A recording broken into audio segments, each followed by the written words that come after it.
Maniwala po kayo sa akin, sir. Wala po akong kasalanan. Hindi po ako pumatay kay Wally, sir. Maniwala kayo. Hindi ko po yun magagawa. Inosente po ako, sir. Tumigil ka na. Huwag mo na sayangin ang laway mo.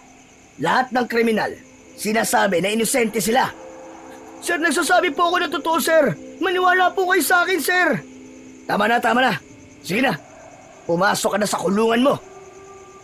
Malakas na itinulak si Marcos ni P.O. Soto papasok sa selda matapos nito yung buksan. Malakas naman na napasubsob si Marcos sa sahig dahil sa lakas ng pagkakatulak sa kanya at dahil kanina pa rin nanginginig ang mga tuhod. Abot langit ang tensyon na nakalukob sa buo niyang katawan. Amoy pawis, kalawang at panis na pagkain ang paligid. Nang muling isenarado ang selda, ay mabilis na tumayo si Marcos. Mahigpit niyang hinawakan ang rehas at inalog-alog yun ng malakas. Pakawalan niyo po ako rito! Wala po akong kasalanan! Pakawalan niyo ako rito! Nanginginig ang boses ni Marcos habang mahigpit ang kapit niya sa mga rehas. Wala po akong kasalanan! Hindi po ako pumatay, maniwala kayo! Pakawalan niyo ako rito! Biglang nag-angat ng tingin ang nag-iisang preso na kasama roon ni Marcos mula sa isang sulok. Matanda na ito. May puti na ang buhok, ngunit matikas pa rin ang tindig. Tumigil ka na. Kahit anong gawin mo, kahit anong sabihin mo, walang maniniwala sa'yo. Humarap si Marcos sa lalaki. Pero totoo po sinasabi ko. Hindi ako dapat narito. Wala akong ginawang masama. Ay nako. Wala na silbi sa salita mo rito. Kahit magpaliwanag ka na magpaliwanag, kriminal ka na sa mga mata nila. Natigilan si Marcos. Ang walang tigil na pag-agos ng luha ay sinabayan ng malamig na pakiramdam ng kawalan ng pag-asa. Unti-unti siyang naupo sa malamig na sahig habang ang likod ay nakasandal sa rehas.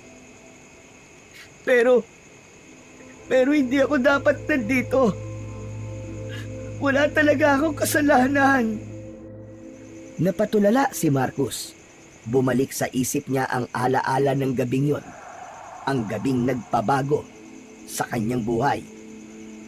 Nasa bahay noon si Marcos nang marinig niya ang sigaw ng kapitbahay na si Wally. Malakas at puno ng takot ang sigaw, kaya mabilis siyang tumakbo palabas habang dala ang itak na ginagamit sa pagtatrabaho bilang tagagapas ng damo. Puno ng kadiliman ang paligid, ngunit nakita niya si Wally na nakahandusay sa lupa. Wakwak ang tiyan nito habang may aswang na sinisipsip ang dugo nito sa leeg. Nang makita si Marcos ng aswang, ay siya naman ang inatake nito. Habang pilit niyang iniiwasan ang matatalim na kuko ng aswang, ay nawalan siya ng balanse at nasubsob sa bangkay ni Wally. Naramdaman niya ang malagkit na dugo sa kanyang muka at kamay. Bago pa siya muling makatayo, tumakbo na ang aswang palayo. Sa pagkakataon na yon, ay may mga taong dumating, pero wala na ang aswang. At dahil siya ang nakita ng mga tao na nasa tabi ng bangkay ni Wally at may hawak pa siyang itak, ay siya ang pinagbintangan ng mga ito na pumatay kay Wally. Hindi kumibo si Antonio mula sa pagkakaupo niya sa sahig. Walang tigil ang pag-agos ng luha sa kanyang mga mata habang unti-unti niyang naramdaman ang bigat ng realidad na wala nang makikinig at maniniwala pa sa kanya. Unang gabi ni Marcos sa loob ng kulungan at tanging ang mga hilik ng kasama niyang preso ang kanyang naririnig. Nakahiga si Marcos sa maliit na higaan. Pilit ipinipikit ang mga mata, ngunit hindi niya magawang makatulog. Ang kanyang dibdib ay tila may mabigat na batong nakadagan. At ang mga alaala ng gabing yon ay paulit-ulit na bumabalik sa kanyang isipan. Ang dilim ng paligid, ang sigaw ni Wally at ang aswang. Lahat ng yun ay hinding-hindi niya makakalimutan habang siya ay nabubuhay. Kung hindi dahil sa aswang na yon, wala sana ako rito ngayon. Mariing pumikit si Marcos, ngunit lalo lang luminaw ang imahe ng aswang sa kanyang isipan. Naramdaman niya ang galit na bumangon sa kanyang dibdib. Parang apoy yun na lumalagablab at unti-unting nilamon ang takot at hinanakit niya. Makalabas na talaga ako rito. Hahanapin at papatayin kitang hayop ka. Ngunit ang galit ay biglang napalitan ng hilakbot nang siya ay nakatulog na.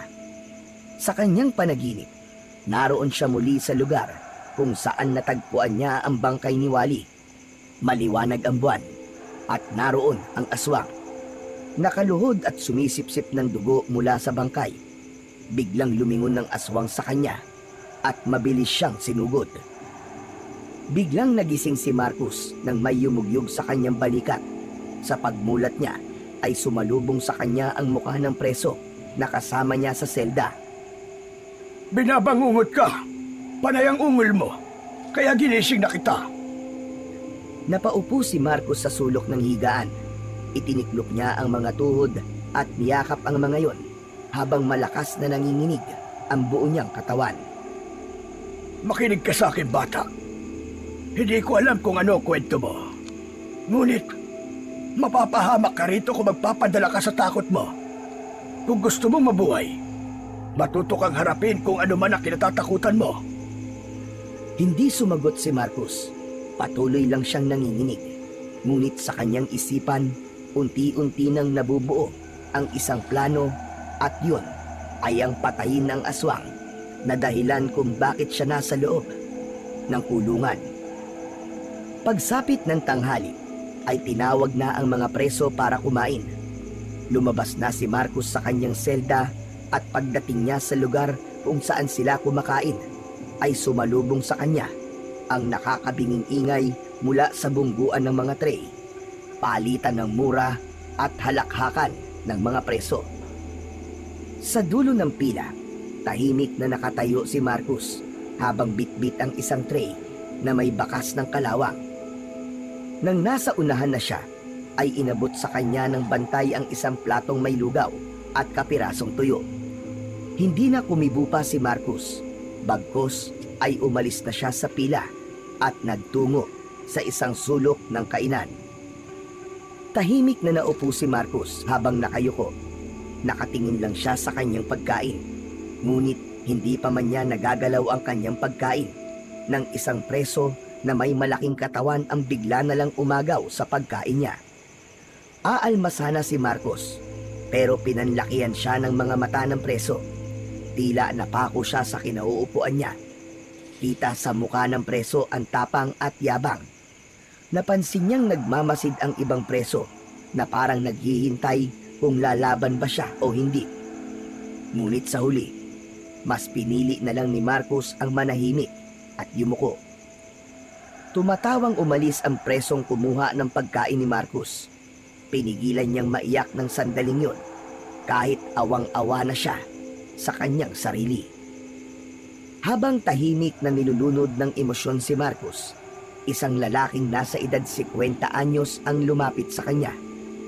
Umupo ito sa harapan niya at inilipag nito sa gitna ng lamesa ang dala nitong tray na may lugaw at tuyo. Matinalan tayo rito sa pagkain ko, bata. Hindi kumibo si Marcos at hindi rin siya tumingin sa lalaki. Kailangan mong kumain. Isang beses lang tayong pinapakain dito kada araw. Tubig na lang ang magiging kakampi mo hanggang mamayang gabi. Ako nga pala si Antonio. Magkasama tayo sa selda. Tumingin si Marcos sa lalaki. Doon lang niya nakita ng maayos ang itsura ni Antonio dahil may kadiliman nga sa selda. Ikaw, bata, anong pangalan mo? Marcos. Alam mo, Marcos, ganito talaga dito. Kapag nakita ka nilang mahina ka, kakayang-kayanin ka nila. Dapat matuto kang maging matapang at ipakita sa kanila na hindi ka mahina. Ganyan din ako nung una ako rito, pero sa loob ng halos 10 taon. Nakasanayan ko na ang kalakaran dito. Hala, sige na. Kumain ka na. Di bali ng konti. Basta may laman ng tiyan. Kinuha ni Marcos ang isang kutsara at nagsimulang kumain ng walang kibo. Habang pinagsasaluhan nila ni Antonio ang lugaw at tuyo, ay ramdam niya ang hirap at takot sa kanyang bagong mundo. Kaya patuloy siyang nangako sa kanyang sarili na hindi siya magtatagal doon. Gagawin niya ang lahat upang makaalis siya sa lugar na yon. Tirik na tirik ang araw ng umagang yon. Pakiramdam ni Marcos ay maliliit na karayom na tumutusok sa kanyang balat ang init ng araw. Lahat ng preso ay nasa malawak na bakuran sa likod ng kulungan. Sa gitna ng lupaing tinataniman ng gulay, tahimik na nagbubungkal ng lupa si Marcos gamit ang kalawanging asarol. Ang pawis niya ay tumutulo sa lupa. Matapos magbungkal, ay sinimulan niyang itanim doon ang mga punla ng mustasa. Maya-maya pa, ay lumapit si Antonio na may dala ring mga punla sa isang kamay. Umupo ito sa tabi ni Marcos. Sobrang init, no? Parang ginagawang sisig ang utak natin. Hindi sumagot si Marcos. Ipinagpatuloy niya lang ang pagtatanim ng punla. Kumusta ka na nga pala, Marcos? Tinanong mo pa talaga, ha? Hindi ako magiging okay hanggang nandito ako sa impyernong lugar na to. Alam mo, bata, hindi ka magtatagal dito kung lagi kang ganyan. Kailangan mong matutong makisama at makipagkaibigan. Hindi ko kailangan makisama sa kahit na sino sa inyo. Dahil alam kong hindi ako magtatagal dito. Yan din ang sinabi ko noon eh. Pero tignan mo, mga 10 taon na ako rito nakakulong. Teka, sandali. Bakit ka nga pala napunta rito? Anong ginawa mo? Tumigil si Marcos sa ginagawa at tumitig sa punlang hawak niya. Matagal siya bago sumagot at halata ang pag-aalinlangan sa kanyang mga mata. Ayoko ng pag-usapan yan. Abay, bakit naman? Kasi alam ko na kung ano ang mangyayari. Tatawanan mo lang ako eh. Hindi ka rin maniniwala. Baka isipin mo pa na nababaliw na ako. Ganun ba? Eh bakit hindi mo subukan magkwento? Malay mo, maniwala ako. Saglit na natahimik si Marcos at pinakiramdaman niya ang sinseridad sa boses ni Antonio. Hindi niya alam kung dapat ba niyang sabihin ang totoo.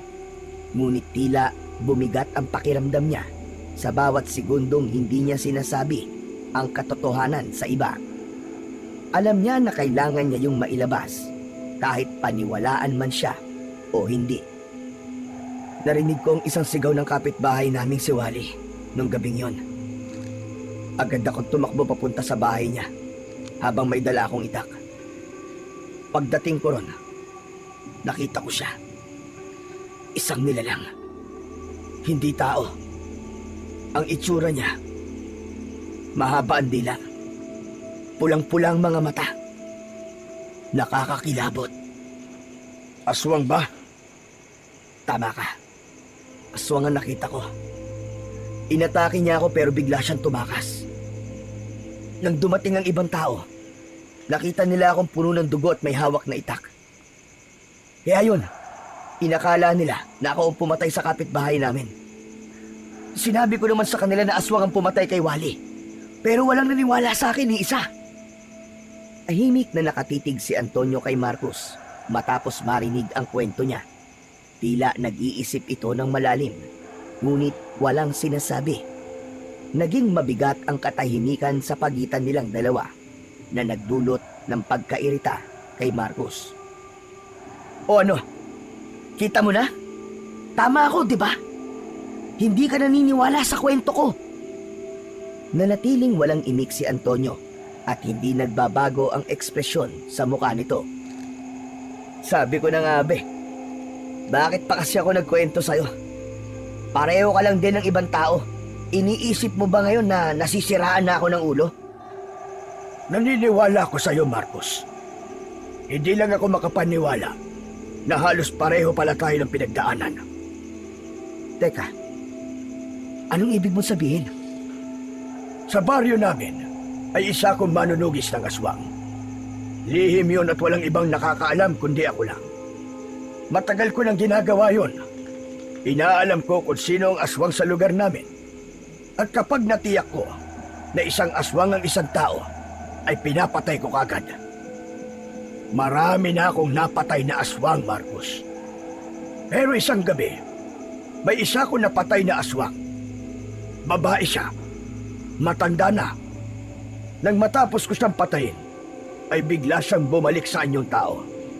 At sa kamalas-malasan, may biglang nakakita sa akin. Nagkatinginan sila ni Marcos. Sa mga mata ni Antonio, nakita ni Marcos ang lungkot at bigat ng kwento nito. Wala akong nagawa ng sandaling yon. Sa paningin nila, tao ang pinatay ko. Pero hindi nila alam kung anong klaseng halimaw siya bago ko siya napaslang. Kaya heto ako ngayon, nakakulong tulad mo. Kung ganun, hindi pala ako nag-iisa. Hindi ka nag-iisa, Marcos. Kaya naniniwala ako sa kwento mo. Unti-unting nawala ang pag-aalinlangan ni Marcos kay Antonio. Sa pagkakataong yon, nagsimulang bumukas ang puso niya para magtiwala. Sa kabila ng lahat, naramdaman niya na hindi lang pala siya ang may ganung kwento na nakulong ng dahil sa isang aswang. Ang mga unang linggo ni Marcos sa kulungan ay nagmistulang isang bangungot na hindi niya kayang takasan. Araw-araw ay puno ng hamon mula sa masangsang na amoy ng selda sa isang beses na pagkain kada araw hanggang sa pangaapi ng mga mas matatagal na preso. Minsan pa nga, bigla na lamang siyang sinisigawan ng mga yon, tinutulak o binabato ng kung ano-ano. Isang gabi, habang tahimik siyang nakaupo sa isang sulok, nilapitan siya ng 3 preso na kilala bilang siga sa kulungan. Binugbog siya ng mga yon ng walang dahilan, ngunit dumating si Antonio at iniligtas siya nito. Dahil sa insidenteng yon, unti-unting lumapit ang loob ni Marcos kay Antonio. Kay Antonio natagpuan ni Marcos ang proteksyon na kailangan niya habang nasa loob siya ng impyernong lugar na yon. Sa paglipas ng mga araw, ay natutunan ni Marcos ang pasikot-sikot ng buhay sa kulungan. Kasama si Antonio, natutunan niyang maging matalino sa pakikitungo. Sa mga gabing hindi makatulog si Marcos dahil sa bigat ng kanyang iniisip, si Antonio ang palagi niyang kasama. Sa kabila ng malamig at nakakatakot na mundo ng kulungan, natagpuan ni Marcos kay Antonio ang isang kaibigang maaasahan. Mabilis na lumipas ang mga taon. Nasanay na si Marcos sa buhay niya sa kulungan, ngunit hindi pa rin nawala sa utak niya na darating ang araw na makakalaya rin siya. Ang dating malinis na mukha niya ay nag-iba na. Humaba na ang kanyang balbas at kumapal na ang kanyang bigote. Ang dating patpatin niyang katawan ay lumaki at nagkaroon na ng muscle dahil sa mabibigat na trabaho nila sa lugar na yon. Isang umaga, kagaya ng nakagawian, ay nasa taniman ng gulay si Marcos kasama ang ibang mga preso. Pawisan siya at halos tuyo na ang lalamunan sa sobrang uhaw habang nagbubungkal ng lupa gamit ang lumang asarol. Nasa tabi niya si Antonio na nagtatanim ng punla ng mustasa. Alam mo ba, Marcos, karamihan sa mga tao, hindi nila alam kung paano labanan ng mga aswang. Karamihan sa kanila ay takot agad ang pinapairan. Kaya siguro maraming nabibiktima ang mga pesteng aswang na yon. Pero ikaw, paano mo nalaman ang tungkol sa mga aswang at kung paano sila labanan? Huwag mo akong tanungin kung paano. Napakahabang kwento nun. Pero ang natutunan ko, hindi sapat ang tapang para labanan sila. Kailangan ng talino at tamang sandata. Napahinto si Marcos sa pagbubungkal at tumingin kay Antonio. Bigla siyang nagkaroon ng interes sa pinag-uusapan nila. talino at sandata? Anong ibig mong sabihin? Hindi basta-basta mga aswang. Hindi sila tulad ng mga kwentong pinaniniwalaan ng iba, Marcos. Mas mapanganib sila. Ang iba sa kanila ay kayang magbago ng anyo, maging hayop o kahit na anong nilalang. May ilan din na sobrang bilis. Ang iba naman, sobrang lakas.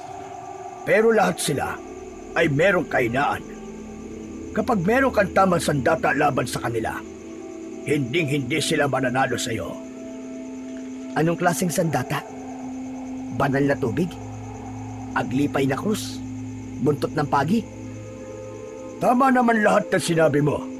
Pero hindi lahat ng aswang ay takot sa mga bagay na yan. May ilan na parang wala lang.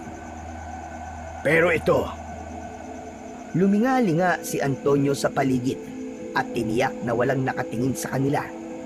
Maya-maya pa ay inilabas nito ang isang patalim mula sa tagiliran ng pantalon nito.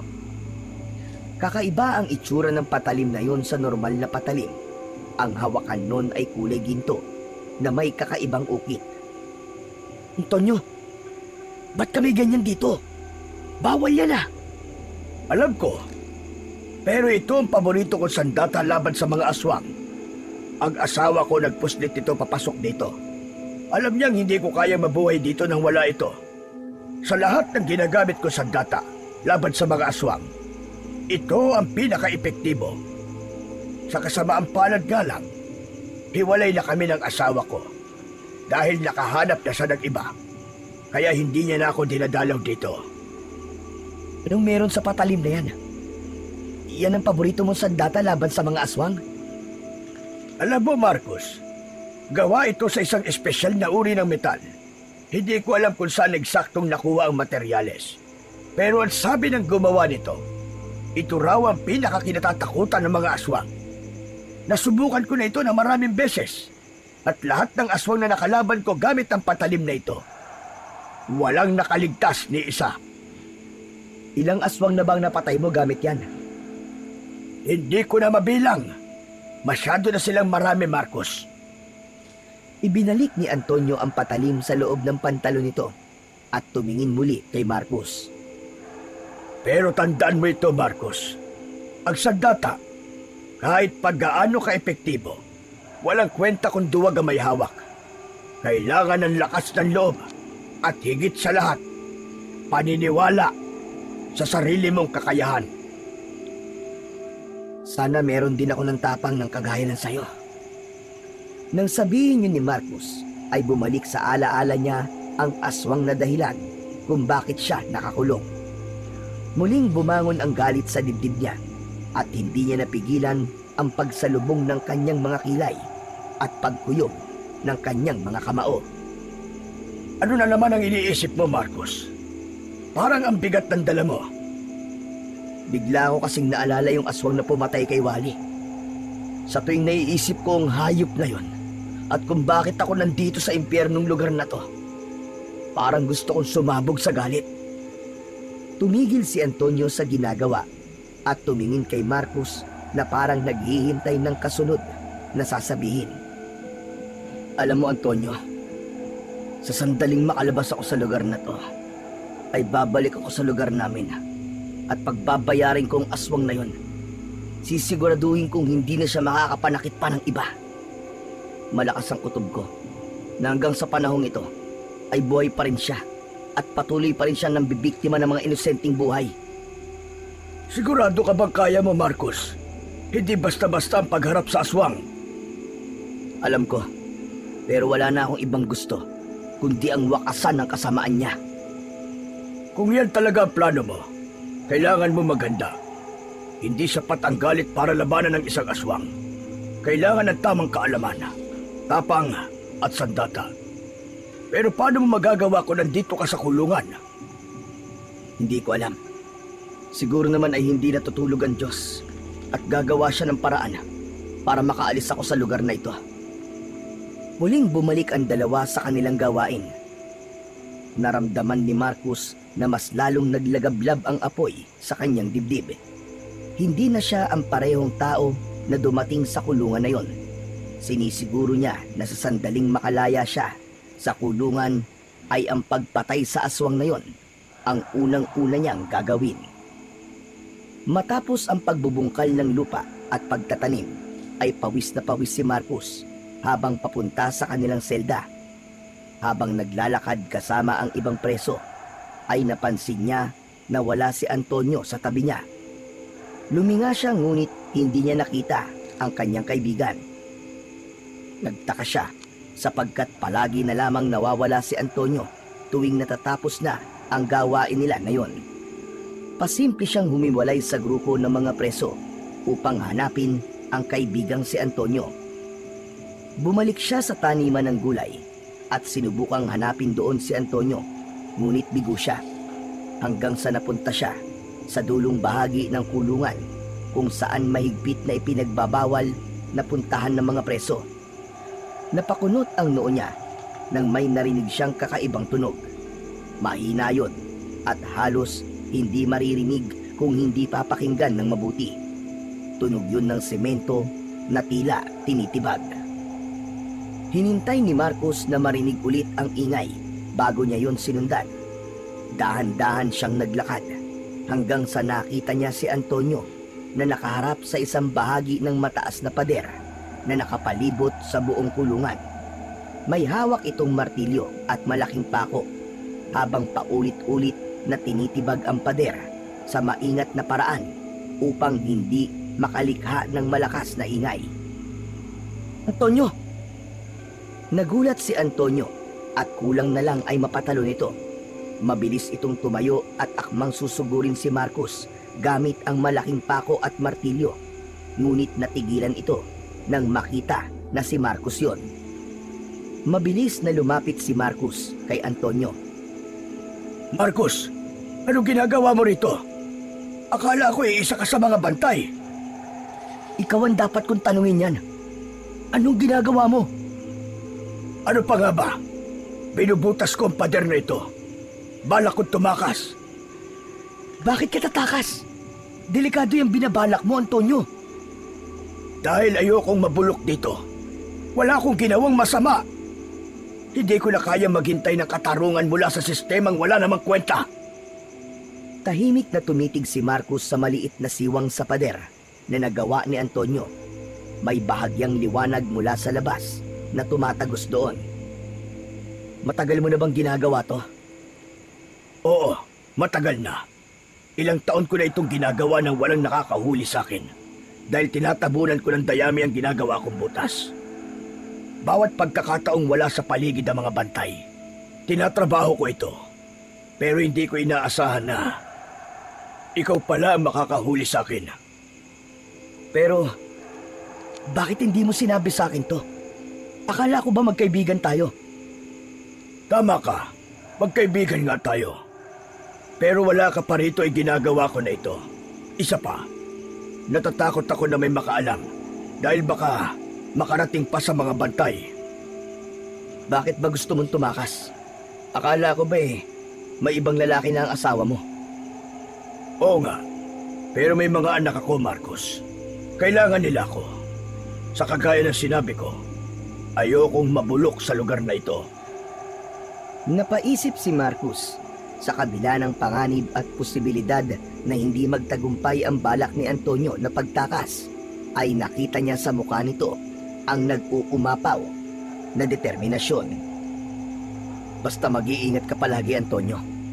Alam mo kung anong pwedeng mangyari sa'yo kapag nalaman ito ng mga bantay o ng ibang preso na may galit sa'yo. Salamat, Marcos.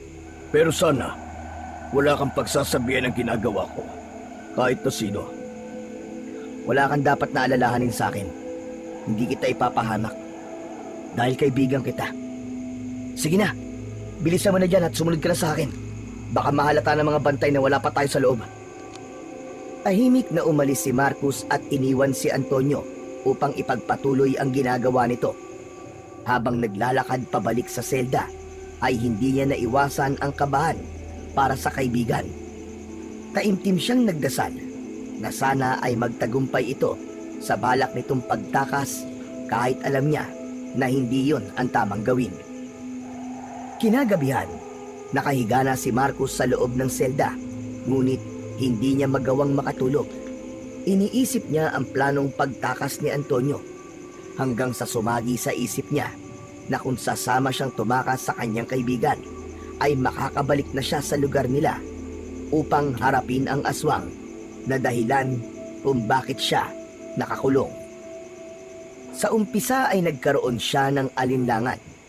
Naisip niya na baka mas mapahamak siya kapag nahuli sila ni Antonio. Ngunit sa huli, mas nanaig ang kagustuhan niyang ilagay ang hustisya sa kanyang mga kamay. Kinaumagahan, habang nagtatrabaho sila sa taniman ng gulay, ay lumapit si Marcos kay Antonio na abala noon sa pagbubungkal ng lupa. Antonio, may sasabihin sana ako sa iyo eh. Ano yon? Saglit na tumigil si Marcos. Tumingin muna siya sa paligid. Nang makasiguro na walang ibang tao na malapit sa kanila, ay saka siya muling nagsalita. Sasama ako sa pagtakas mo. Anong sinabi mo? Narinig mo ko. Gusto kong sumama sa pagtakas mo rito. Marcos, delikado ang ginagawa ko. Kapag nahuli tayo, patay tayong dalawa. Alam ko yun. Pero wala na akong pakialam sa pwedeng mangyari sa akin. Ayoko na maghintay na makakalaya pa ako rito sa tamang paraan. Kagaya mo, ayoko ring mabulok dito. Pero kapag nahuli tayo, hindi lang kulong ang kapalit nun. Baka hindi na tayo makalabas dito ng habang buhay. Kailangan ko makaalis dito para malinis ko ang pangalan ko, Antonio. Para makabalik ako sa lugar namin at harapin ang aswang na dahilan ng lahat ng paghihirap kong to. Saglit na natahimik si Antonio. Tila pinag-aralan nito kung seryoso ba talaga si Marcos. Maya-maya pa ay tumango ito, bagamat halata sa mukha nito ang pag-aalala. Sige, pero kailangan mo sumunod sa lahat ng sasabihin ko. Wala kang gagawin ng wala kong utos. Naiintindihan mo? Oo, naiintindihan ko, Antonio. Malapit na matapos ang butas. Ilang gabi na lang, makakalabas na tayo dito. Matagal ko nang pinag-aaralan ng galaw ng mga bantay. Kaya alam ko kung kailan sila nagpapalit ng ship. Doon tayo aalis, kapag sigurado kung walang makakakita sa atin. Sige, tatandaan ko yan. Salamat, Antonio. Huwag ka munang magpasalamat. Kapag nasa labas na tayo, saka mo ko pasalamatan. Ipinagpatuloy ni Marcos at Antonio ang pagbubungkal nang masita sila ng isang bantay dahil sa pag-uusap nila. Habang magkasama silang nagbubungkal ng lupa, tahimik ngunit puno ng determinasyon si Marcos. Alam niyang mali ang tumakas, ngunit sa pagkakataong yun, alam niya na yun lamang ang paraan para makalaya na siya sa kulungan na yon. Simula noon, kapag merong pagkakataon, ay palihim na nagtutungo sina Marcos at Antonio sa butas sa pader. Likas na matalas si Antonio sa pagmamasid sa paligid. Alam nito ang bawat sulok ng kulungan, pati ang oras kung kailan nagiging kampante ang mga bantay. Habang lumilipas ang mga araw, lumalaki na ang butas sa pader. Mabagal man ang kanilang pagpapalaki sa butas, ay alam ni Marcos na sapat na ang progreso na yon para bigyan sila ng pag-asa. Hindi lamang ang pader ang unti-unting nabubuksan, pati ang ugnayan ni Marcos at Antonio ay nagiging mas malapit sa isa't isa. Sa bawat hampas ng martilyo, kasabay nito ang mas lalong pagtibay ng pagtitiwala nila sa isa't isa. Hanggang sa wakas, ay naging sapat na ang laki ng butas sa pader na yon para makatakas sila. Habang pabalik sila sa kanilang selda, ay binulungan ni Antonio si Marcos. Handa ka na ba, bata? Mamayang gabi na ba? Oo, kapag tulog na ang lahat. Kinagabihan, dahil sa labis na pagod, ay hindi na iwasan ni Marcos na makatulog. Naramdaman na lang niya ang mahinang pagyugyug ni Antonio sa balikat niya. Pagbukas ng mga mata niya, ay agad na sumenya si Antonio na huwag siyang maingay. Agad naman na bumangon si Marcos. Pilit niyang inalis ang takot at kaba sa kanyang dibdib. Pinanood niya si Antonio habang maingat na inalis ang rehas sa bintana ng kanilang selda. Inalis ko na dati ang mga tornilyo ng rehas na to para hindi tayo mahirapan. Tahimik na inalis ni Antonio ang rehas ng bintana. Pagkatapos alisin, sumilip muna si Antonio sa labas at siniguradong walang tao. Ako muna, tapos sumunod ka kagad. Maingat na umakyat si Antonio sa bintana at tumalon pababa. Sumunod naman kagad si Marcos. Sa labas ng selda ay sinalubong sila ng malamig na hangin. Tahimik silang gumalaw at iniwasan nila ang mga lugar na iniilawan ng mga bantay mula sa watchtower. Nagtago muna silang dalawa sa likod ng mga drum na nakatambak. Ilang hakbang na lang sila mula sa butas ng pader na natatakpan ng dayami. Ramdam ni Marcos ang bilis ng tibok ng kanyang puso habang nakatingala sa watchtower. Ang ilaw mula roon ay walang tigil sa pag-ikot. Kita rin niya ang anino ng bantay na naroon. Antonio, gaano katagal bago mawala ng bantay yung tore? Ilang minuto lang ang tatagal niyan. Maya-maya ay bababa na yan para magkape. Tahimik silang naghintay. Makalipas ang ilang sandali, ay bumaba na sa watchtower ang bantay. Oras na, Marcos! Takbo! Nagmamadaling tumakbo sina Marcos at Antonio patungo sa butas sa pader.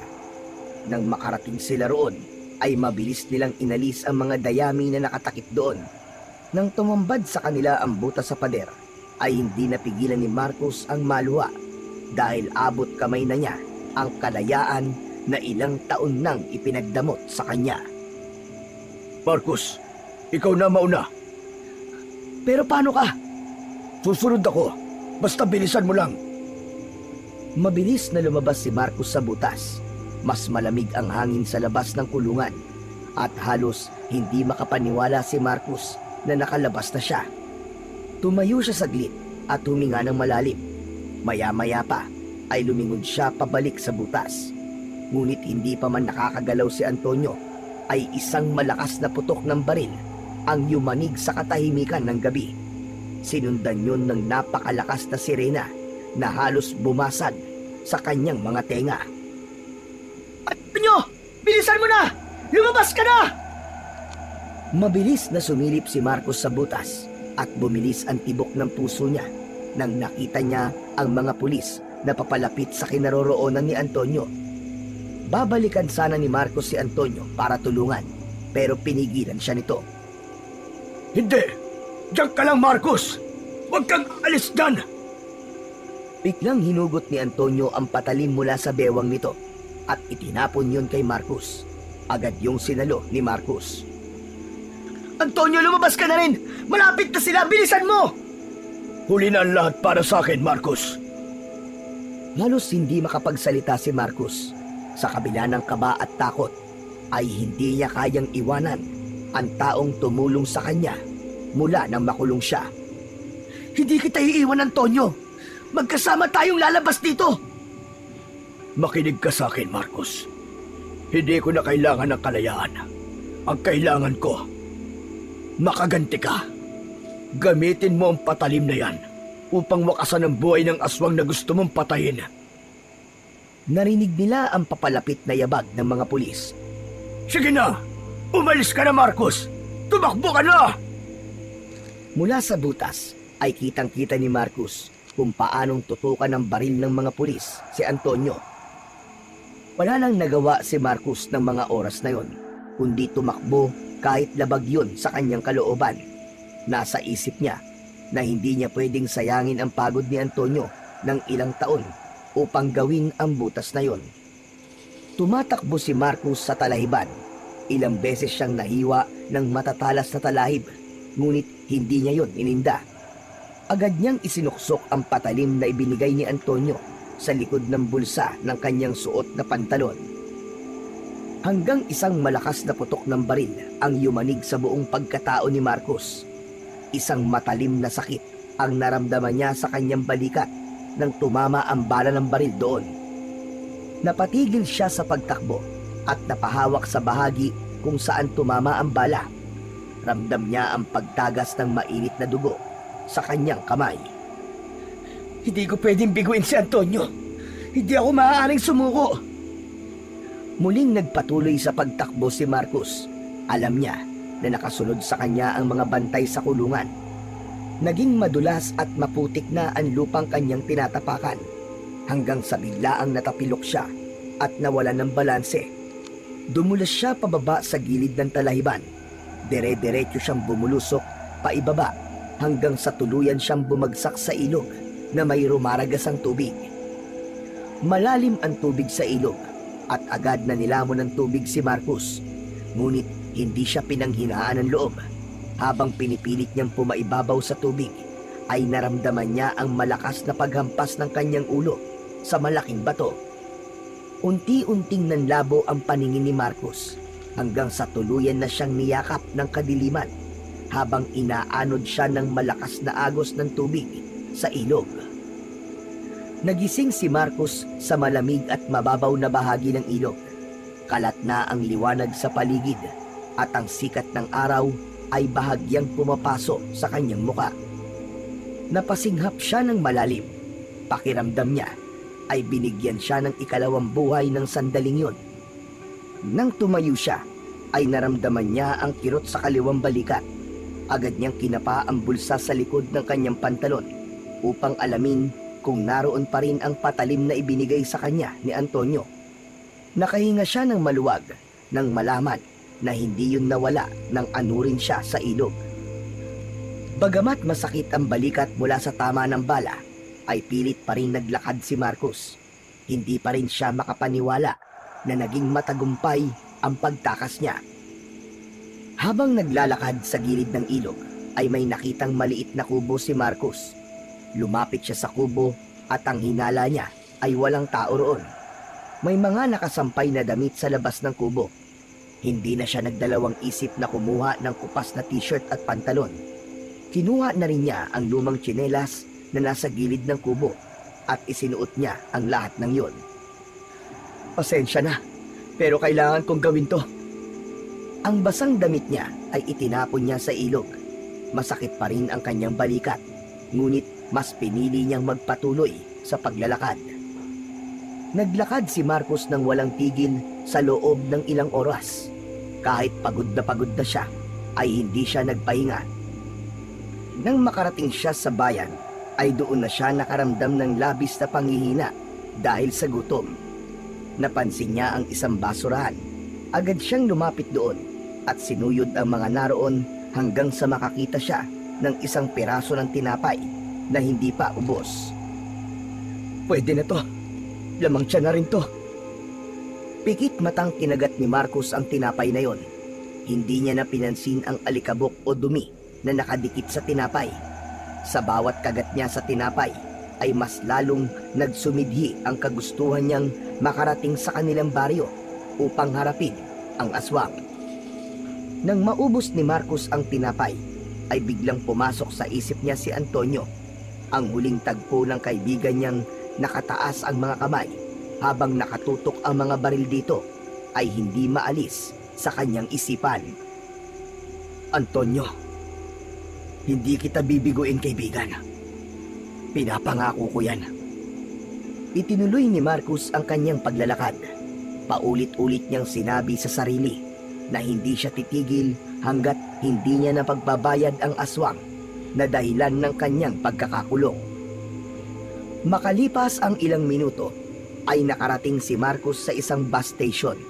Sumakay siya sa bus na bumabiyahe papunta sa kanilang baryo.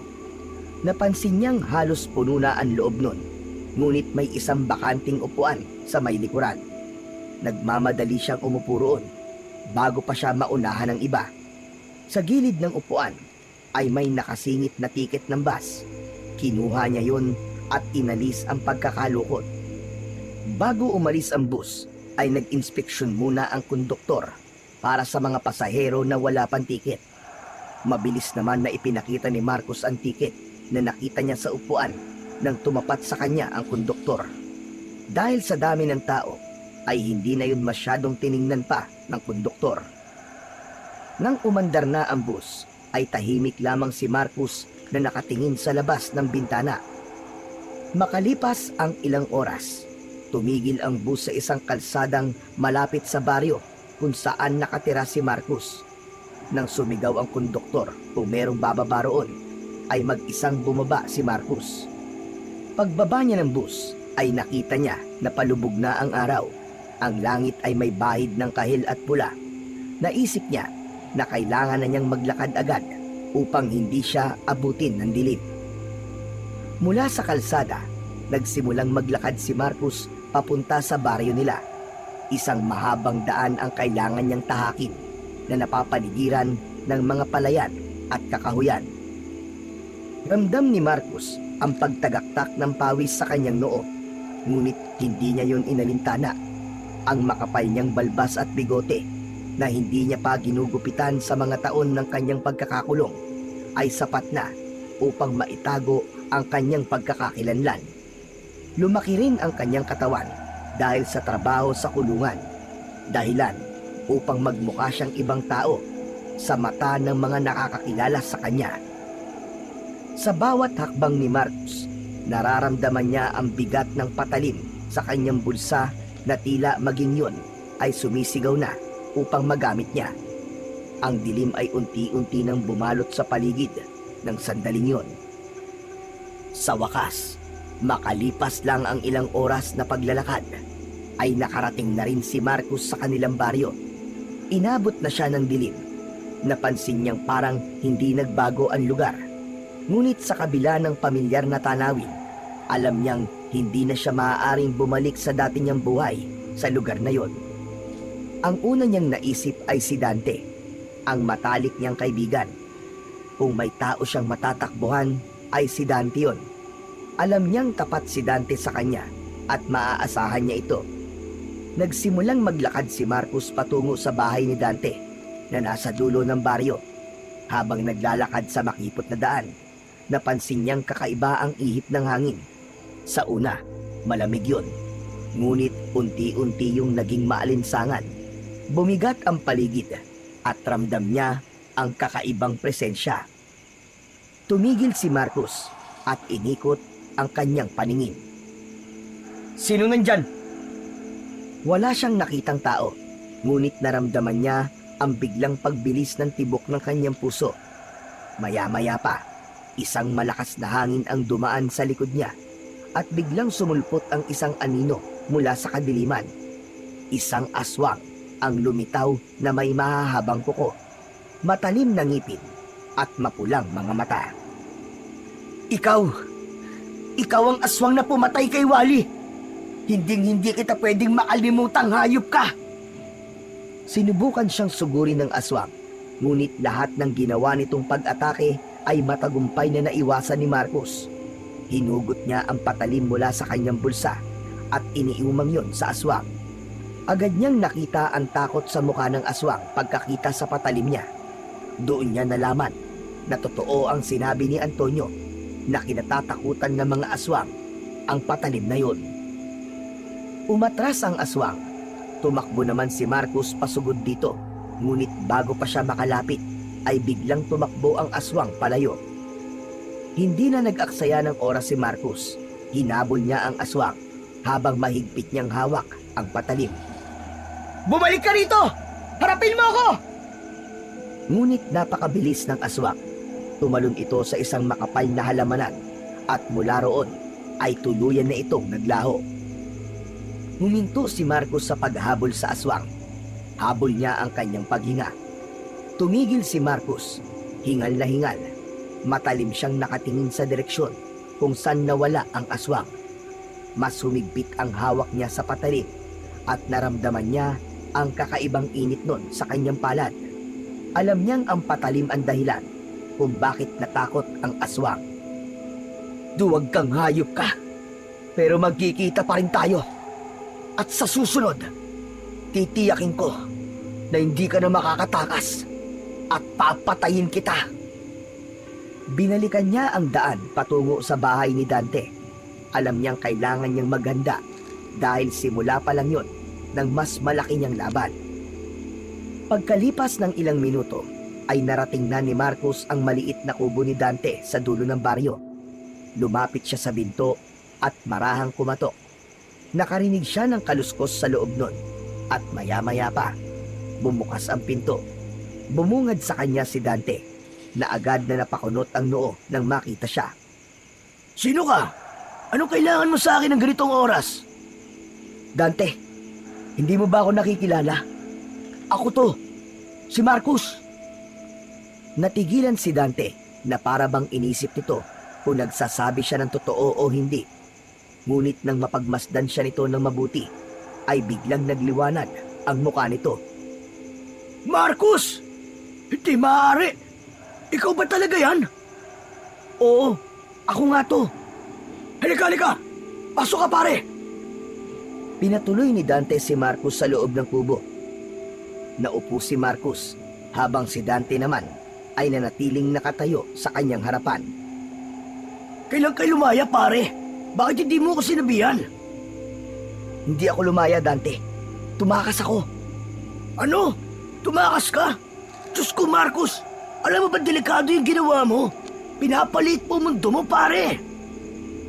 Alam ko, pero wala akong ibang paraan na maisip para makalabas sa kulungan kundi ang tumakas. Bakit ka pumunta rito? Alam mo bang pwede ako madamay kapag hinarap ka ng mga pulis? Pare, ayoko ng problema. Nananahimik ang buhay ko. Hindi ka madadamay, nangangako ko. Kaya nakikiusap ako sa'yo na dito muna ako titira sa bahay mo kahit pansamantala lang. Sandaling tumahimik si Dante, ngunit halatang hindi pa rin ito kampante. Bilang kaibigan mo, wala akong magagawa kundi ang tulungan ka, pare. Pero paano kung may makakita sa'yo? Siguradong isusumbong ka nila sa mga pulis. Hindi nila ako makikilala, pare. Ikaw nga, hindi mo ako nakilala kung hindi ko pa sinabi kung sino ko. Tignan mo ako, Dante. Malaki na ang pinagbago ko. Kung sa bagay, tama ka. Pero bakit ka tumakas? Anong dahilan? Pare, hindi ako ang pumatay kay Wally. Hindi ko pagbabayaran ng isang kasalanan na hindi ako ang gumawa. Pero pare, malinaw ang lahat. Nakita nila. Ikaw ang kasama ni Wally nung gabing yun. Oo, kasama ko nga siya. Pero hindi ako ang pumatay sa kanya. Isang aswang ang pumatay sa kanya, pare. Bahagyang natawa si Dante, ngunit halata ang nerbiyos sa tawa nito. Ano ka mo? Aswang? Marco, seryoso ka ba? Parang hindi naman totoo yung mga aswang-aswang na yan eh. Dante, sa pagkakakilala mo sa akin, kaya ko bang pumatay? Hindi, pare. Kilala kita. Hindi mo magagawa yun. Kaya ako tumakas ay dahil gusto kong patayin ang aswang na pumatay kay Wally. Gusto kong linisin ang pangalan ko at higit sa lahat, gusto kong maghiganti sa halimaw na yon. Napatingin si Dante kay Marcos. Baka sa mukha nito ang halo-halong emosyon, takot, pag-aalinlangan, ngunit may bahid din ng pangunawa. Diyos ko, Marcos, ano ba tong pinasukan mo? Hindi mo kailangan maniwala sa akin ngayon. Pero nangangako ko na patutunayan ko sa lahat na totoong may aswang dito sa baryo natin. At yun ang pumatay kay Wally. Sige, dito ka muna, pare. Pero sana alam mo ang ginagawa mo. Huwag ka mag-alala, pare, dahil hindi ako magiging problema. Maraming salamat, Dante, ha. Hindi ako nagkamali ng taong nilapitan. Para kay Marcos ay malaking bagay para sa kanya na nasa kanya ang tiwala ng kaibigan niya. Maagang nagising si Marcos kinabukasan. Maingat niyang isinuksok ang patalim sa loob ng kanyang jacket. Isinuot niya ang isang lumang sombrero na nakita niya sa bahay ni Dante upang mas lalo pa niyang maitago kung sino talaga siya. Paglabas niya ng bahay ni Dante, tumambad sa kanya ang lugar na dati ay tinawag niyang tahanan. Ngunit sa pagkakataon na yon, alam niyang may isang halimaw na nagtatago sa lugar na yon. Tahimik siyang naglakad. Ang bawat taong nadadaanan niya ay pinagmamasdan niya ng mabuti. Ang kilos ng mga yon, mga galaw ng mata, at kung ano pang palatandaan na masasabi niya na aswang ang taong nakikita niya. Nagpatuloy si Marcos sa kanyang paglalakad. Sa huli, natagpuan niya ang sarili sa isang lumang tulay. Huminto siya at tumingin sa paligid habang ang kanyang mga mata ay nagbabaga sa galit. Hindi ka makapagtatago sa akin habang buhay. Hahanapin kita hanggang sa makita kita. Sa araw na yon ay bigo si Marcos na matagpuan ang aswang. Maya-maya ay naglakad na siya pabalik sa kubo ni Dante. Pagbalik ni Marcos sa kubo ng kanyang kaibigan, ay bumungad sa kanya si Dante na halatang nag-aalala. Halos hilahin siya nito papasok sa bahay. Mabilis nitong isinarado ang pinto at saka siya nito hinarap. Pare, saan ka ba galing? Bakit lumalabas ka ng ganitong oras? Naglibot-libot lang ako, Dante. Tinitignan ko kung may makikita akong kakaiba. Sigurado ako, ang aswang na hinahanap ko ay isa sa mga tao rito sa baryo. Pare, may kailangan kang malaman. Napadaan ako sa bahay ng kapitan kanina. Nakita ko na may mga pulis na kausap si kapitan. At ikaw ang pinag-uusapan nila. Anong sinabi nila tungkol sa akin? Sinabi ng mga pulis kay kapitan na tumakas ka sa kulungan. Sabi nila, kung sakaling makita ka nila rito sa baryo, ay agad na ipaalam sa mga pulis. Sigurado ako, nasasabihan na ni kapitan ng lahat ng tao rito na baka nandito ka nga. Nanlamig si Marcos at naramdaman niya ang biglang paglakas ng kabog ng kanyang dibdib. Pare, baka may makakita sa'yo at isumbong ako sa mga pulis. Kaya sana huwag kang lalabas-labas ha. Dito ka na lang muna sa loob ng bahay. Hindi ako pwede magtago lang habang ang aswang na yun ay malaya pa rin gumagala. Kailangan ko siyang makita. Kailangan ko siyang mapatay bago pa siya may mabiktimang iba. Pare, ako na nagsasabi sa'yo.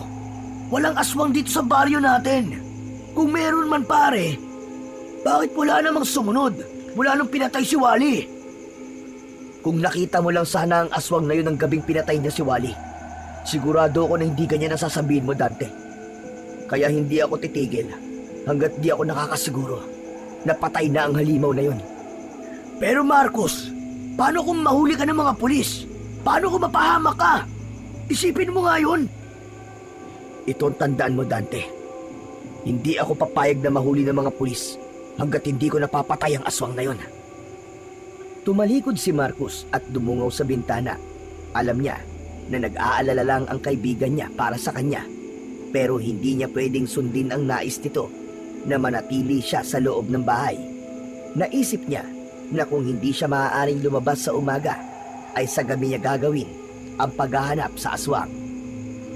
Kinagabihan, tahimik na nilisan ni Marcos ang bahay ni Dante. Siniguro niya na tulog na ang kanyang kaibigan dahil alam niya na pipigilan siya nitong umalis. Nakasuot siya ng sombrero habang dala ang patalim na ibinigay sa kanya ni Antonio. Sa kanyang paglalakad, may napansin siyang isang anino sa malayo. Isang babae ang nag-iisang naglalakad sa gitna ng dilim. Agad siyang nagtago sa likod ng isang puno.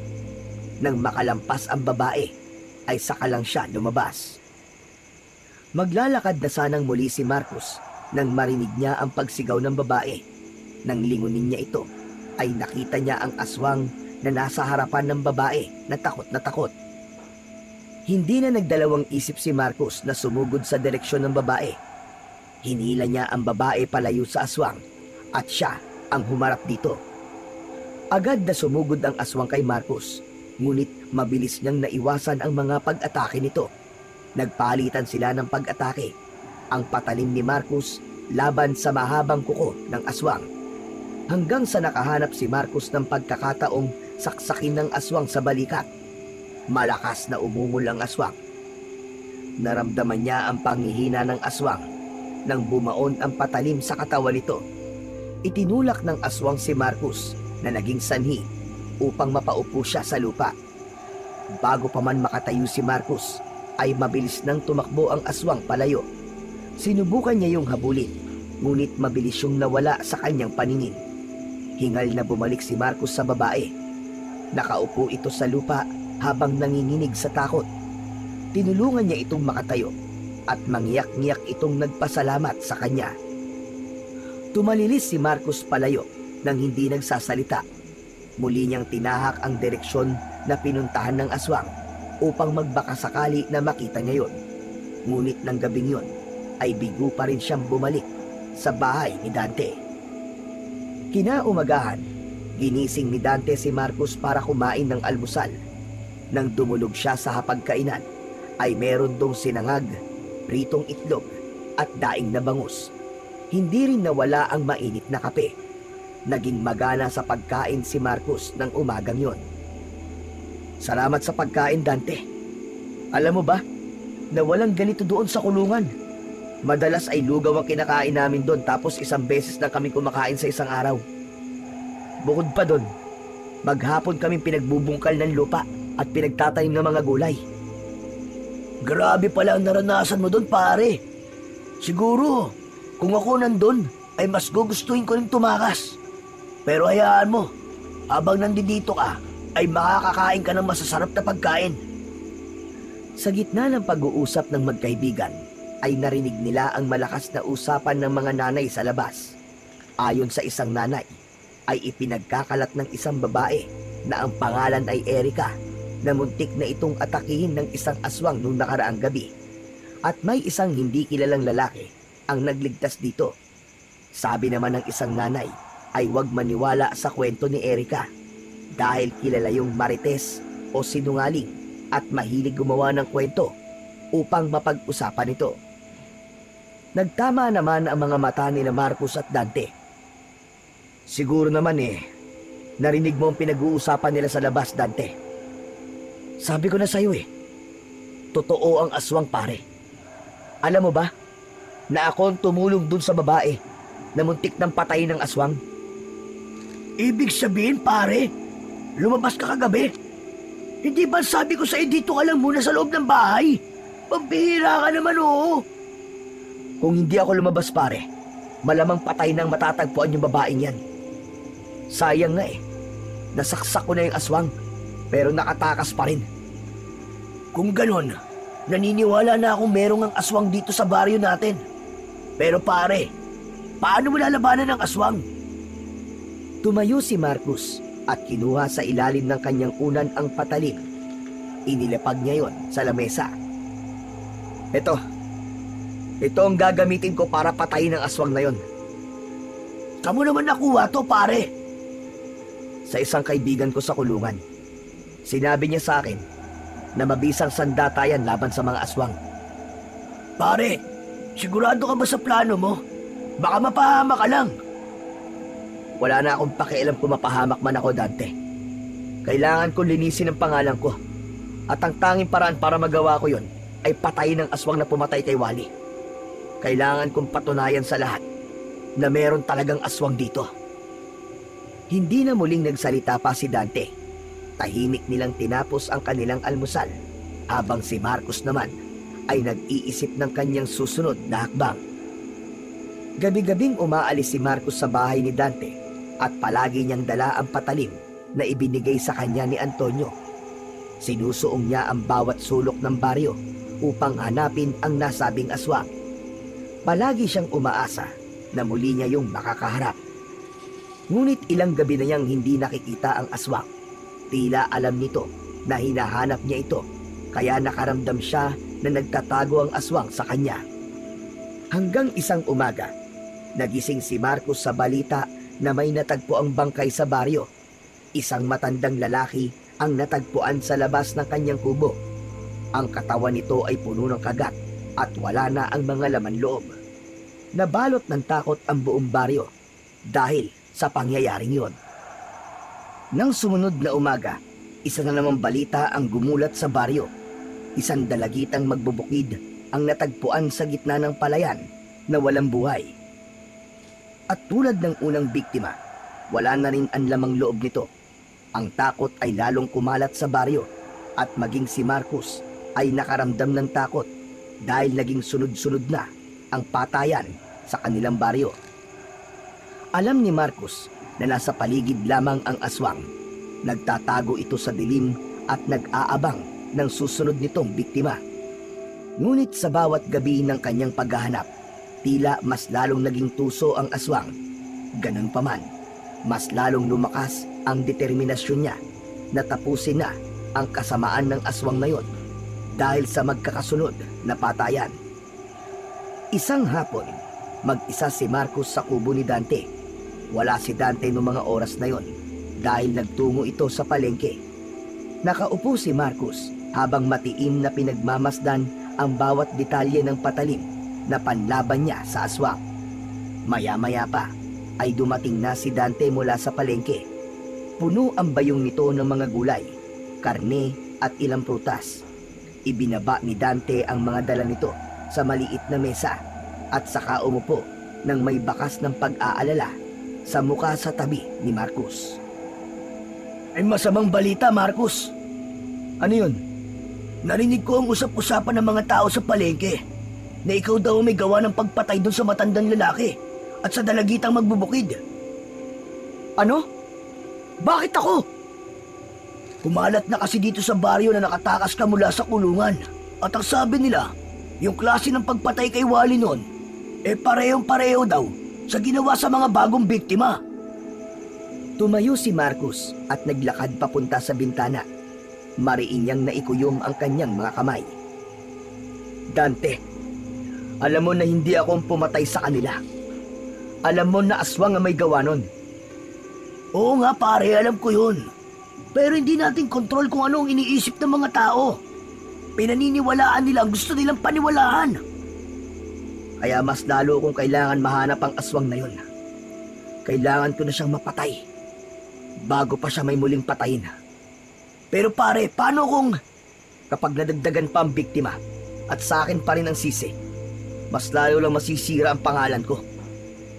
Tumingin si Marcos sa malayo. Nang sandaling yon, ay alam niya na hindi niya na kailangang hayaan na muling makapatay ang aswang. Lalo na't ang iniisip ng mga tao ay siya ang gumagawa ng karumal-dumal na pagpatay sa lugar na yon. Ilang araw at gabi pa ang lumipas, ngunit bigo pa rin si Marcos na mahanap ang aswang. Ngunit sa kabila ng lahat, hindi pa rin siya nawalan ng pag-asa. Alam niya na magtatagumpay siyang wakasan ang pagpatay na ginagawa ng aswang. Isang tanghali, maganang pinagsaluhan ni Dante at Marcos ang ulam nila na sinigang na baboy. Kapwa sila natigilan sa pagkain nang biglang may kumatok sa pinto ng kubo. Si Dante ang unang tumayo upang tingnan kung sino ang nasa labas. Si Marcos naman ay nagpatuloy lang sa pagkain. Nagtungo ito sa nakasaradong pinto at marahan niyong binuksan. Sir, ano pong kailangan nyo? Magandang tanghali po. Ako po si P.O. Soto. Ako naman po si Dante, sir. Agad na nanlamig si Marcos. Ang pangalan na yon ay tila kidlat na tumama sa kanyang isipan. Hindi niya maaaring makalimutan ang pangalan na P.O. Soto dahil isa yon sa mga pulis na nagdala sa kanya noon sa kulungan. Tatayo na sana siya upang magtago pero naging mabilis ang kanyang utak. Kinuha niya ang kanyang pinggan at iniligay yon sa batalan. Naisip niya na baka pumasok ang pulis at kapag nakita nito na dalawa ang pinggan na nasa hapag ay magtaka ito. Matapos yun ay nagtungo na si Marcos sa likod ng aparador. Halos hindi na siya humihinga ng sandaling yon. Sir, ano po bang maitutulong ko sa inyo? May hinahanap kaming tao. Nakita mo ba ang taong to? Marcos Robles ang pangalan niya. Kilala ko nga po ang taong to, sir. Dati po siyang nakatira rito. Pero matagal ko na po siyang di nakikita eh. Sa pagkakaalam ko po, nakakulong po siya. Ganun nga, tama ka. Pero tumakas siya sa kulungan. At siya ang prime suspect sa dalawang pagpatay dito sa baryo nyo. Malakas ang aming hinala na nandito siya ulit sa baryo nyo. Nanlamig si Marcos, parang tumigil ang mundo niya habang nakikinig mula sa likod ng aparador. Ganun po ba? Bihira po kasi ako lumabas ng bahay eh. Kaya hindi ko rin po masyadong alam ang mga nangyayari dito sa lugar namin, sir. Pwede bang silipin ang loob ng kubo mo? Standard procedure lang to. Sige po, pasok po kayo. Wala naman akong tinatago dito, sir eh. Bago pa makapasok si PO1 Soto, ay tahimik na naglakad si Marcos papunta sa bintana. Maingat siyang lumabas mula roon. Nagawa niyang bumagsak sa lupa nang hindi gumagawa ng ingay. Mula sa sawali na dingding ay sumilip si Marcos sa loob ng kubo. Nakita ni Marcos na iniikot ng pulis ang paningin nito sa loob ng kubo. Nanlaki ang mga mata niya nang damputin ni PO1 Soto ang patalim niya na nasa ibabaw ng lamesa. Kaninong patalim to? Yan po ba, sir? Sa akin po yan. Ipinamana po sa akin ng lolo ko. Bakit po, sir? Parang nakita ko na to dati pero hindi ko matandaan kung saan. Hindi na po ako magtataka, sir. Sa palengke lang po yan binili nun ng lolo ko eh. Kaya sigurado ko na maraming nagmamayari na ganyan ang itsura. Pinagmasdan ng mabuti ng pulis ang patalim. Saka yun muling inilapag sa lamesa. Nagmasid pa ito ng sandali. Saka muling tumingin kay Dante. O sige, salamat sa oras mo. Kung makikita mo si Marcos Robles, ipagbigay alam mo kagad sa amin. Okay, sir. Maraming salamat din po. Pagkaalis ni PO1 Soto, ay bumalik na si Marcos sa loob ng kubo. Agad niyang isinarado ang pinto at nakita niya si Dante na nanghihinang napaupo. Kinuha nito ang isang baso ng tubig at mabilis na ininom ang laman nun. Umupo na rin si Marcos sa tapat ng kanyang kaibigan. Pare, patawarin mo ako kung hinayaan ko makapasok yung pulis dito Hindi ko na kasi alam ang gagawin ko eh. Tama lang ang ginawa mo, Dante. Kung tumanggi ka, lalo lang siya maghihinala. Pero akala ko talaga pare mahuhuli ka na kanina. Alam kong magtatago ka, pero kinabahan pa rin ako ng gusto. Hindi na sinagot pa ni Marcos ang sinabing yun ni Dante. Maging kasi siya ay kinabahan din sa biglaang pagdating ni PO1 Soto. Ano ba talaga ang plano mo pare? Habang tumatagal, parang mas lumalala ang sitwasyon. 2 tao na ang namamatay at ikaw ang sinisisi ng mga tao. Natatakot na ako kung ano pa ang susunod na mangyayari. Hindi agad sumagot si Marcos. Pinagmasdan niya ang patalim na nakapatong sa ibabaw ng lamesa. Malalim siya nag-isip at bakas sa kanyang muka ang bigat ng kanyang dinadala. Dante, may dahilan kung bakit ako bumalik dito at kailangan kong maisakatuparan ang dahilan na yon bago pa may sumunod na biktima ang aswang na yon. Pero nararamdaman ko, malapit na akong magtagumpay. Mapapatay ko rin ang aswang dito sa baryo natin. Dinampot ni Marcos ang patalim at tiningnan yon ng mabuti. Sa utak niya ay naglalaro kung paano niya papaslangin ng aswang gamit ang hawak niyang sandata. Isang hapon, habang abala si Marcos sa pagsasaing, ay dumating si Dante na may bitbit na isang bote ng matapang na alak at sisig. Napansin ni Marcos ang saya sa mukha ng kanyang kaibigan. Pare, may dala akong alak at pulutan Mamayang gabi, mag-inuman tayo. Sa ibang araw na lang siguro, Dante. Alam mo naman na tuwing gabi tinutugis ko yung aswang eh. Nakakapagtampo ka naman pare. Nakalimutan mo na yata eh. Kaarawan ko ngayon. Di ka pa pwedeng magpahinga kahit sang gabi lang. Birthday ko naman pare. Pasensya ka na, Dante. Nakalimutan ko. Oo na, sige na. Mamayang gabi mag-iinom tayo. Happy birthday nga pala, tol. Ayan, ganyan dapat. Saka, ang tagal na rin natin hindi nakakapag-inuman, di ba? Alak kaya ang banding natin nun. Napangiti si Marcos sa sinabi na yun ni Dante. Inisip niya na hindi naman siguro masama na kahit isang gabi ay magpahinga muna siya sa paghahanap sa aswang. Kaya kinagabihan, matapos ang hapunan ay inayos ni Dante ang mesa at inilabas ang alak at pulutan.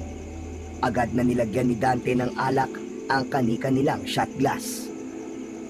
Oh, pare, para sa akin ang unang tagay na to Shot puno! Happy birthday, pare. Sana humaba pa ang buhay mo. Shot puno. Pinagbunggo nila ang kanilang shot glass at diretsong ininom ang alak na sinundan kagad nila ng pag-inom ng tinimplang pineapple juice. Habang umiinom, napunta ang usapan nila sa mga masasayang alaala noong kabataan pa nila. Naalala mo ba, paring Marcos, yung panahong nanligaw ka kay Letty? Naalala mo pa yun, ha? Oo naman. Pero ikaw ang naging tulay. Tapos ikaw rin ang nakatuluyan niya. Kasi naman mas gusto niya mas gwapo. Pare, ano na nga palang nangyari kay Letty ngayon? Ayun, 5 na ang anak. Hindi na yung nakatira rito. Sa kabilang baryo na. Nagpatuloy ang inuman at habang unti-unting nauubos ang laman ng bote, ay mas naging masaya at magaan ang kwentuhan nila. Makalipas ang ilang oras, ay naubos na nila ang isang bote ng alak. Nakaramdam na ng pagkalasing si Marcos, kaya nagsabi na siya kay Dante na matulog na sila. Pumayag naman si Dante dahil anito ay lasing na rin siya. Tumayo si Marcos at bahagya nang umiikot ang kanyang paningin. Nagtungo siya sa papag na nasa isang sulok at agad na humiga. May ngiti sa kanyang labi ng pumikit dahil sa gabing yon ay payapa ang isip niya at sandali niyang nakalimutan ang pagtugis niya sa aswang. Sa gitna ng mahimbing na tulog ni Marcos ay tila may napakalakas na puwersang humila sa kanya para magising. Sa pagbukas ng kanyang mata ay nagimbal siya nang makita ang aswang na nakadukwang sa kanya. Halos ilang dangkal na lang ang layo ng matutulis nitong ngipin sa kanyang muka. Nawala ang pagkalasing ni Marcos at kusang kumilos ang kanyang katawan. Mabilis niyang inabot ang patalim na nakasiksik sa ilalim ng kanyang unan. Nang makita niyang susunggaban siya ng aswang, ay sinalubong niya ito ng malalim na saksak sa dibdib. Lumayo kay Marcos ang aswang na halatang nasaktan. Napasiksik ito sa isang sulok ng kubo. Biglang naalala ni Marcos si Dante at nang hindi niya nakita sa loob ng kubo ang kaibigan, ay nagkaroon siya ng masamang kutob. Nasaan si Dante? Anong ginawa mo sa kanya? Hindi sumagot ang aswang. Bagkus ay bigla itong tumalon palabas ng bintana. Hindi na nag-aksaya pa ng oras si Marcos. Agad siyang tumayo at lumabas din siya ng bintana. Mabilis siyang tumakbo upang habulin ang aswang. Hindi niya inalis ang tingin sa aswang na yon. Ayaw na niyang makatakas yon muli, gaya ng mga nangyari nung una, hanggang sa makarating sila sa malawak na kagubatan. Biglang tumigil ang aswang sa pagtakbo at humarap yon kay Marcos. Huminto rin si Marcos at tinapunan niya ng matalim na tingin ang aswang. Hindi siya nagpakita ng takot. Igilan mo na ako. Kung hindi, ay mapipilitan akong patayin ka. Nagpapatawa ka ba? Matapos kong makulong ng maraming taon, ay ganyan lang ang sasabihin mo sa akin, hayop ka? Masyado ka kasing pakailamero. Kung hindi ka na lang sana lumabas ng bahay mo, hindi ka mapagbibintangang pumatay kay Wally. Hindi na nagsalita si Marcos at hinanda niya ang sarili dahil alam niyang hindi yun magiging madaling laban. Sa likod ng kanyang isip ay naroon pa rin ang pangamba niya para kay Dante. Ngunit buo na ang kanyang loob na tapusin na ang aswang sa gabi na yon. Mahigpit ang pagkakahawak ni Marcos sa patalim habang unti-unti siyang lumalapit sa aswang na nananatiling nakatayo. Nang ilang dipa na lamang ang layo niya sa aswang, ay saka siya sumugod ng mabilis at sinubukan niyang saksakin ng aswang. Ngunit sa bilis ng aswang, ay nagawa nitong makaiwas sa pag-atake ni Marcos. Tumalon ang aswang palayo kay Marcos at agad ding tumakbo pabalik. Hindi inasahan ni Marcos ang galaw na yun ng aswang, kaya ang naisipan niyang gawin ay tumakbo. Pero pagtalikod niya, ay naramdaman niya ang pagbaon ng matatalim na kuko ng aswang sa kanyang likod. Napaluhod si Marcos sa lupa. Ramdam niya ang umiigting na kirot sa likod niya habang ang mainit na dugo ay umaagos mula roon. Mabilis siyang humarap sa aswang at kahit sugatan ay tumayo pa rin siya. Umalis ka na sa baryong to kung gusto mo pa mabuhay. Kalimutan mo na lang ang lahat. Hindi mo ako matatalo, Marcos. Sa tingin mo ba, ganun lang kadali kalimutan ang lahat, hayop ka? Sisiguraduhin ko na mamamatay ka na ngayong gabi! Muling sumugod si Marcos ng mabilis at mas determinado. Sa pagkakataong yun, ay tumama ang kanyang patalim sa mukha ng aswang na nag-iwan ng malalalim na sugat mula sa kilay pababa sa pisngi. Napasigaw ang aswang sa labis na sakit. Biglang nagbago ang kilos ng aswang. Mas agresibo, mas malakas, at mas mabilis. Sinugod nito si Marcos at bago pa man siya makaiwas, ay naramdaman niyang hawak na ng aswang ang kanyang leeg. Isinandal siya nito sa isang malaking puno.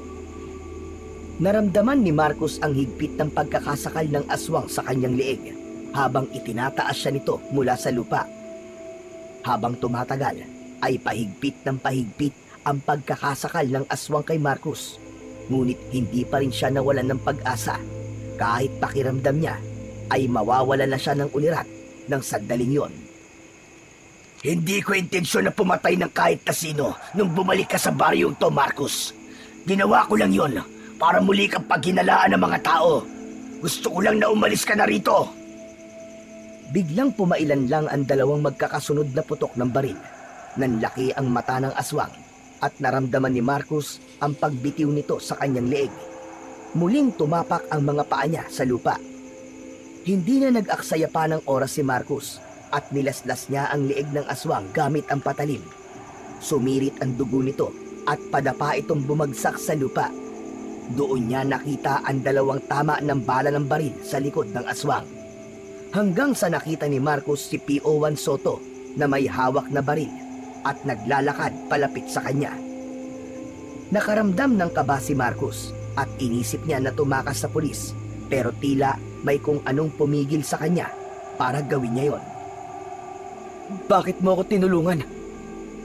Nang makita ko ang patalim sa bahay ni Dante, ay naging pamilya rin sa akin. Pagkaalis ko sa bahay na yon, ay doon ko naalala na minsan ko nang nakita yun kay Antonio. Hindi ko siya sinita kasi alam ko naman na hindi mahilig sa gulo si Antonio sa loob ng kulungan. Alam kong pamilyar yon at doon ko napagtanto na baka ibinigay sa'yo ni Antonio ang patalim niya nung tumakas ka. Nagmanman ako kanina sa labas ng bahay ni Dante hanggang sa nakita ko na may aswang na lumabas sa bintana at sinundan ko yon. Ngayon, naniniwala na ako sa'yo, Marcos. Totoo nga ang aswang at hindi ka ang pumatay noon kay Wally at sa iba pa.